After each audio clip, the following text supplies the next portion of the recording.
of our backbench MPs that the process of choosing that new leader should begin now. And the timetable will be announced next week. And I've today appointed a cabinet to serve, as I will, until a new leader is in place. So I want to say to the millions of people who voted for us in 2019, many of them voting Conservative for the first time, thank you for that incredible mandate, the biggest Conservative majority since 1987, the biggest share of the vote since 1979. And the reason I have fought so hard in the last few days to continue to deliver that mandate in person was not just because I wanted to do so, but because I felt it was my job, my duty, my obligation to you to continue to do what we promised in 2019. And of course, I'm immensely proud of the achievements of this government, from getting Brexit done to settling our relations with the continent for over half a century, reclaiming the power for this country to make its own laws in Parliament, getting us all through the pandemic, delivering the fastest vaccine rollout in Europe, the fastest exit from lockdown, and in the last few months, leading the West in standing up to Putin's aggression in Ukraine. And let me say now to the people of Ukraine that I know that we in the UK will continue to back your fight for freedom for as long as it takes.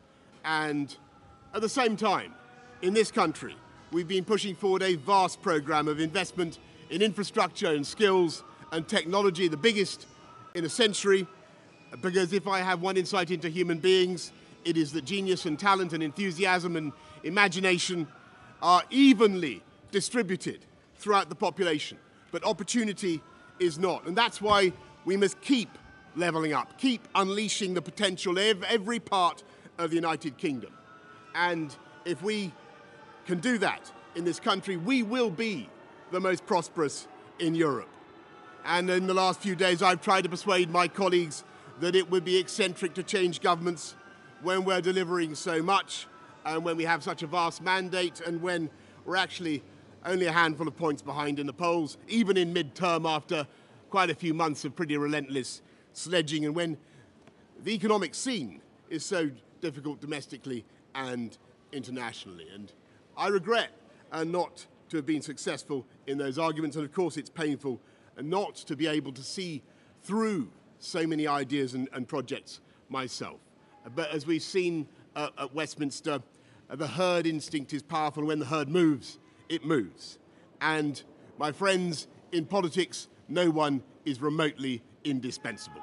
And our brilliant and Darwinian system will produce another leader equally committed to taking this country forward through tough times, not just helping families to get through it, but changing and improving the way we do things, cutting burdens on businesses and families, and yes, cutting taxes, because that is the way to generate the growth and the income we need to pay for great public services.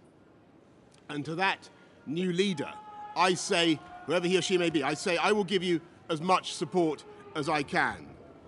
And to you, the British public, I know that there will be many people who are relieved, and perhaps quite a few who will also be disappointed. And I want you to know how sad I am to be giving up the best job in the world. But them's the breaks. I want to thank Carrie and our children and all the members of my family who have had to put up with so much for so long.